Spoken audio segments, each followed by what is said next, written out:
வணக்கம். இன்னைக்கு நாம பாதுகாப்பு சம்பந்தமா ஒரு முக்கியமான விஷயத்த கொஞ்சம் ஆழமா பார்க்க போறோம். உங்ககிட்ட சில தொழில்நுட்ப குறிப்புகள், ஆய்வு கட்டுரைகள் இருக்கு. அதுல இருந்து முக்கிய தகவல்களை பிரிச்சு எடுக்கிறது தான் நம்ம நோக்கம். குறிப்பா இந்த ஆபத்தான பகுதிகளை எப்படி வகைப்படுத்துறாங்க, ஏரியா கிளாசிஃபிகேஷன் சொல்றாங்களே அத பத்தி தான். ஆமா. இது எதுக்கு முக்கியம்னா, தொழிற்சாலைகள்ல இல்லைன்னா வாயுக்கள், திரவங்கள் இதெல்லாம் கையாளப்படுற இடங்கள்ல பாதுகாப்புக்கு இது ரொம்ப அடிப்படை இல்லையா? ஆமாம். இது ரொம்ப ரொம்ப அடிப்படை. சரி, வாங்க இதை இன்னும் கொஞ்சம் விரிவா அலசுவோம். முதல்ல சில அடிப்படை வரையறைகள் இருக்குல்ல, அதை புரிஞ்சுக்கலாமா? நிச்சயமா. முதல்ல ஃபிளாஷ் பாயிண்ட் அப்படின்னா என்னன்னு பார்க்கலாம். இது ஒரு திரவம் போதுமான ஆவியை வெளிப்படுத்தும். அப்போ ஒரு சின்ன தீப்பொறி பட்டா கூட லேசா ஒரு நொடி எரிய தொடங்கும் பாருங்க, அந்த குறைந்தபட்ச வெப்பநிலை. ஓ, ஆனா ஃபிளாஷ் பாயிண்ட் அப்படிங்கிறது அது தொடர்ந்து எரியறதுக்கு தேவையான ஆவியை வெளிப்படுத்தும் குறைந்தபட்ச வெப்பநிலை. அடட, சின்ன வித்தியாசம் தான், ஆனா முக்கியமானது போல தெரியுது. ஆமா. அப்புறம் பாய்லிங் பாயிண்ட்னா திரவம் ஆவியா மாறுற வெப்பநிலை, இது நமக்கு தெரியும். இக்னிஷன் டெம்பரேச்சர்னா தானாவே தீப்பொறி எதுவும் இல்லாமலே எரிய ஆரம்பிக்கிற வெப்பநிலை. ஆமா, அது ஆட்டோ இக்னிஷன் டெம்பரேச்சர். சரி, இப்போ ஒரு முக்கியமான பாயிண்ட், 100 டிகிரி ஃபாரன்ஹீட்டுக்கும் குறைவான ஃபிளாஷ் பாயிண்ட் இருந்தா அது ஃபிளேமபிள்னு, அதாவது எளிதில் தீப்பற்றக்கூடியதுன்னு சொல்றோம். அதுக்கு மேல இருந்தா கம்பஸ்டபிள், அதாவது எரியக்கூடியது. இது சரிதானே? சரியா சொன்னீங்க. இந்த வெப்பநிலை வச்சுதான் அதோட ஆபத்து தன்மையை முதல்ல வகைப்படுத்துறோம். இது கூடவே எக்ஸ்ப்ளோசிவ் லிமிட்ஸ பத்தியும் தெரிஞ்சுக்கணும். அது ரொம்ப முக்கியம். ஆமா, அது என்ன? LEL, UEL. Lower explosive limit, அதாவது LEL அப்படிங்கிறது காத்துல ஒரு வாயுவோ இல்ல ஆவியோ எந்த குறைந்தபட்ச சதவிகிதத்துல இருந்தா எரியும் அல்லது வெடிக்கும் அபாயம் இருக்கோ அது. அப்பர் எக்ஸ்ப்ளோசிவ் லிமிட் UAL அப்படின்றது எந்த அதிகபட்ச சதவிகிதம் வரைக்கும் அந்த எரியும் தன்மை இருக்குமோ அது. ஓஹோ. இதுக்கு நடுவுல இருந்தாதான் ஆபத்து. உதாரணத்துக்கு ஹைட்ரஜன் H2 எடுத்துக்கிட்டா காத்துல வெறும் 4% இருந்தாலே வெடிக்கலாம். அதே மாதிரி 75% வரைக்கும் கூட அதோட வெடிக்கும் தன்மை இருக்கும். அதுக்கு மேல போனா எரியாது, கீழே இருந்தாலும் எரியாது. ஓ, அப்போ இந்த சதவீத அளவு ரொம்ப ரொம்ப முக்கியம். காற்றோட்ட வசதி இதெல்லாம் பிளான் பண்ணும்போது இது தேவைப்படும் இல்லையா? நிச்சயமா நிச்சயமா. வென்டிலேஷன் டிசைனுக்கு இதுதான் அடிப்படை. அடுத்து வேப்பர் டென்சிட்டின்னு ஒன்னு இருக்கு. இது என்ன? வேப்பர் டென்சிட்டி இது காத்தோட ஒப்பிடும்போது ஒரு வாயு அல்லது ஆவி எவ்வளவு கனமா இருக்கு இல்ல லேசா இருக்குன்னு சொல்றது. சரி. ஒன்னை விட அதிகமா இருந்தா காத்தை விட கனமானது. அப்ப என்னாகும்? கீழே தங்கும். ஓ, அப்போ ஒரு இடத்துல கசிவு ஏற்பட்டா அந்த வாயு மேல போகுமா இல்ல கீழே தரையில பரவுமான்னு கணிக்க இது உதவுமா? கரெக்ட். இது இடத்தோட தன்மைய பொறுத்து வாயு எங்க சேரும்னு கணிக்க ரொம்ப உதவும். உதாரணமா, தரையில பள்ளங்கள், குழிகள் இருந்தா கனமான வாயு அங்க போய் தங்க வாய்ப்பிருக்கு. புரியுது. அப்போ இந்த ஏரியா கிளாசிபிகேஷன், அதாவது வகைப்பாடு எதுக்கு இவ்ளோ முக்கியம்னு இப்ப கொஞ்சம் கொஞ்சமா புரியுது. ஆமா, இது எந்த அளவுக்கு பாதுகாப்பு நடவடிக்கைகள் தேவை, என்ன மாதிரியான மின்சாதனங்களை அந்த இடத்துல பயன்படுத்தலாம், எதை பயன்படுத்த கூடாது, அப்புறம் வெப்பத்தை உண்டாக்குற கருவிகள், ஹீட்டர்ஸ், பாய்லர்ஸ் இதெல்லாம் எங்க பாதுகாப்பா வைக்கலான்னு முடிவு செய்ய இது ரொம்ப அவசியம். பாதுகாப்புக்கு ஒரு படிநிலை மாதிரி உங்க குறிப்புல இருக்கு. அதாவது முதல்ல அந்த வெடிக்கும் சூழலே உருவாகாம தடுக்க பார்க்கணும். அது முடியலையா, தீப்பொறி உண்டாக்கும் மூலங்களை, அதாவது இக்னிஷன் சோர்சஸே தவிர்க்கணும். அதுவும் முடியலன்னா தான் விபத்து நடந்தாலும் பாதிப்பு ஏற்படாத வகையில உபகரணங்களை வடிவமைச்சு நிறுவனமா. இது சரியா? மிகச்சரியா சொன்னீங்க. இதுதான் இந்த பாதுகாப்பு படிநிலை, ஹைரார்கி ஆஃப் கண்ட்ரோல். முதல்ல ஆபத்தை நீக்கு இல்ல குறை, அதுக்கப்புறம் தான் மத்த பாதுகாப்பு முறைகள். இந்த வகைப்பாட்டுக்கு பல தரநிலைகள் இருக்கு. நீங்க பாத்திருப்பீங்க, NEC, IEC, NFPA. ஆமா. இதுல NEC, IEC முறைகள் தான் ரொம்ப பரவலா உலக அளவுல பயன்படுத்தப்படுது. அந்த NEC, IEC முறைகளை கொஞ்சம் விளக்க முடியுமா? அதுல என்ன முக்கிய வித்தியாசம்?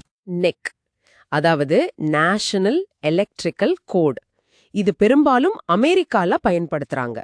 இது இடங்களை கிளாஸ், அப்புறம் டிவிஷன், அப்புறம் குரூப்பா பிரிக்குது.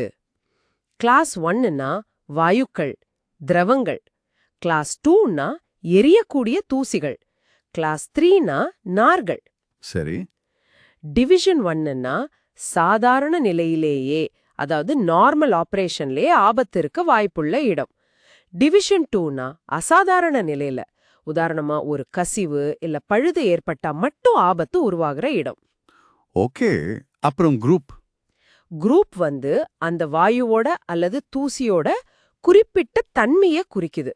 உதாரணமா acetylene group A, hydrogen group B, petrol group D, நிலக்கரி தோசு குரூப் எஃப், இந்த மாதிரி. சரி சரி. இப்போ ஐஇசி முறை அது எப்படி? ஐஇசி அதாவது இன்டர்நேஷனல் எலக்ட்ரோ டெக்னிக்கல் கமிஷன் முறை, இது ஐரோப்பா மற்றும் பல நாடுகள்ல பயன்படுத்துறாங்க. இது ஜோன் வச்சு பிரிக்குது. இது ஆபத்து எவ்வளவு நேரம் அல்லது எவ்வளவு அடிக்கடி இருக்குங்கிறத பொறுத்தது. ஜோன் 0னா ஆபத்தான வாயு காத்து கலவை தொடர்ந்து அல்லது நீண்ட நேரம் இருக்கிற இடம். வருஷத்துக்கு 1000 மணி நேரத்துக்கு மேலன்னு வச்சுக்கோங்களேன். ஓ, ரொம்ப அதிகம். ஆமாம். ஜோன் 1னா சாதாரண நிலையிலே அப்பப்போ உருவாக வாய்ப்புள்ள இடம். ஒரு 10லேருந்து 1000 மணி நேரம் வரைக்கும் இருக்கலாம் வருஷத்துல. ஜோன் 2னா ஆபத்து உருவாக வாய்ப்பு ரொம்ப குறைவு. உருவானாலும் ரொம்ப கொஞ்ச நேரம் தான் இருக்கும். வருஷத்துக்கு 10 மணி நேரத்துக்கும் குறைவா. அப்போ ஜோன் 0 தான் மிக மிக ஆபத்தானது. ஆமாம். இதே மாதிரி தூசிகளுக்கு ஜோன் 20, 21, 22ன்னு இருக்கு. ஜோன் 20 வந்து ஜோன் 0 மாதிரி, ஜோன் 21 வந்து ஜோன் 1 மாதிரி, ஜோன் 22 வந்து ஜோன் 2 மாதிரி. புரியுது. அப்போ ஒரு இடத்த வகைப்படுத்தணும்னா என்னென்ன படிகளை பின்பற்றணும்? முதல்ல அந்த இடத்துக்கு இந்த மாதிரி வகைப்பாடு தேவையான்னு பார்க்கணும். அதாவது எளிதில் தீப்பற்றக்கூடிய திரவமோ வாயுவோ தூசியோ அங்க இருக்கா, அதை கையாடுறாங்களா? சரி. அடுத்து அது என்ன கிளாஸ் டிவிஷன் என்இசி அல்லது என்ன ஜோன் ஐஇசின்னு முடிவு செய்யணும். இதுக்கு அந்த பொருள் என்ன, அதோட பண்புகள் என்ன, அது எப்படி கையாளப்படுதுன்னு பார்க்கணும். பிறகு அந்த வகைப்படுத்தப்பட்ட பகுதியோட எல்லைய, அதாவது எவ்வளவு தூரத்துக்கு அந்த ஆபத்து பரவ வாய்ப்பு இருக்குன்னு தீர்மானிக்கணும். இதுக்கு தரநிலைகள்ல வழிகாட்டுதல் இருக்கும். ஓகே. கடைசியா அந்த வகைப்பாட்டுக்கு பொருத்தமான சான்றளிக்கப்பட்ட சர்டிஃபைடு மின்சாதனங்களை தேர்ந்தெடுக்கணும். இது எல்லாத்துக்கும் நல்ல பொறியியல் அனுபவமோ தீர்ப்பும் குட் என்ஜினியரிங் ஜட்ஜ்மெண்ட் தேவை. ஏன்னா ஒவ்வொரு இடமும் தனித்தன்மை வாய்ந்தது. ஆமாம். வெறும் விதிகளை மட்டும் பார்த்தா போதாது, சூழலையும் கணக்குல எடுக்கணும். கரெக்ட். பாதுகாப்புக்கு என்னென்ன முறைநூலிக்கு குறிப்புகள்ல எக்ஸ்ப்ளோஷன் ப்ரூஃப், இன்ட்ரின்சிக் சேஃப்டி, பிரஷரைசேஷன் சிலது பார்த்தனே. ஆமா, அது வந்து சில முக்கியமான பாதுகாப்பு யுக்திகள், ப்ரொடெக்ஷன் டெக்னிக்ஸ். இன்ட்ரின்சிக் சேஃப்டி ஐஎஸ்னா அந்த மின்சுற்றுல சர்க்கிட்ல உருவாகிற தீப்பொறிக்கு ஆபத்தான வாயுவை பற்ற வைக்கிற அளவுக்கு ஆற்றலே இல்லாம பாத்துக்கிறது. ரொம்ப குறைவான வோல்டேஜ் கரண்ட் பயன்படுத்துவாங்க. ஓ, இது ஜோன் 0ல கூட பயன்படுத்தலாமா? ஆமா, அதுக்கேத்த ஐஏ வகை ஐஎஸ் கருவிகள் இருக்கு. எக்ஸ்ப்ளோஷன் ப்ரூஃப் எக்ஸ்டினா ஒருவேளை அந்த உபகரணத்துக்குள்ள ஒரு வெடிப்பு நடந்தாலும் அந்த வெடிப்போ தீப்பொறியோ அந்த பெட்டியை விட்டு வெளியே வராம உள்ளேயே அடங்கிடுற மாதிரி ரொம்ப உறுதியான பெட்டியில அதை வச்சிருப்பாங்க.